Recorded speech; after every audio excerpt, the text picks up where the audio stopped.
Life as We Know It with Tom Walton. The great comedian Jack Benny made a living for many years pretending to be something he wasn't. For one thing, he often played the violin on his television show and totally botched it every time. The joke was on the audience, though, because Benny was actually quite skilled on the violin. Second, and more pertinent for our discussion today, Jack Benny joked incessantly about being 39 years old. Every time a birthday rolled around, he would insist yet again that he was turning 39, even though he had passed that milestone many years before. He died in 1974 when he was 80 years old. In other words, he turned 39 41 times.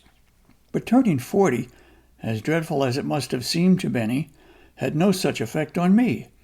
Instead of provoking hand-wringing drama, it was basically a non-event. A quick anecdote here, my wife was 3 months older than me, so when she turned 40, I ordered a cake decorated with an interstate highway sign. I-39, it said.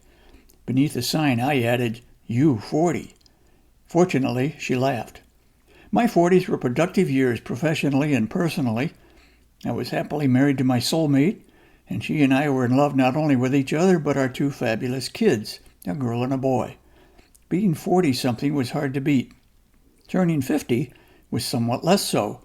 When my age began starting with a 5, I noticed that aches and pains that went away quickly in my 30s and 40s began occurring more frequently and hanging around longer.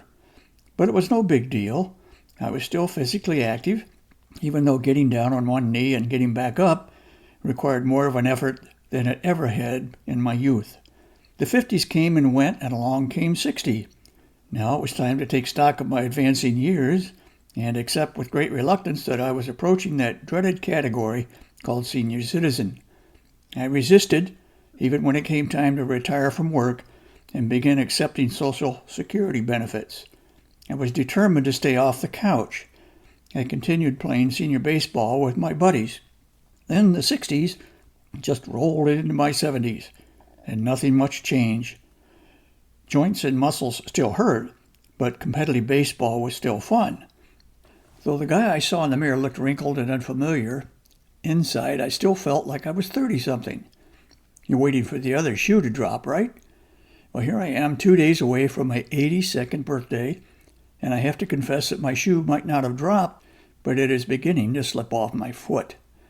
My baseball days are over, ended 2 years ago by a badly damaged right shoulder, victimized by too many games, too many innings, too many long throws. It's a difficult realization that I avoided longer than a lot of folks are able to do, and for that I am grateful, and I take nothing for granted.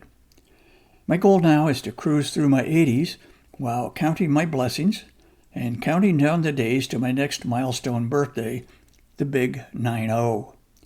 In the meantime, I will embrace a joke I have told countless times regarding my age.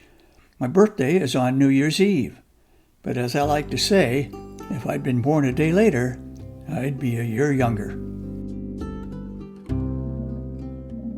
Life as We Know It is written and hosted by Tom Walton and is a production of WGTE Public Media. Life as We Know It with Tom Walton can be heard on WGTE FM 91 every Monday afternoon during All Things Considered at 5:44 p.m. Or hear past episodes at wgte.org/life.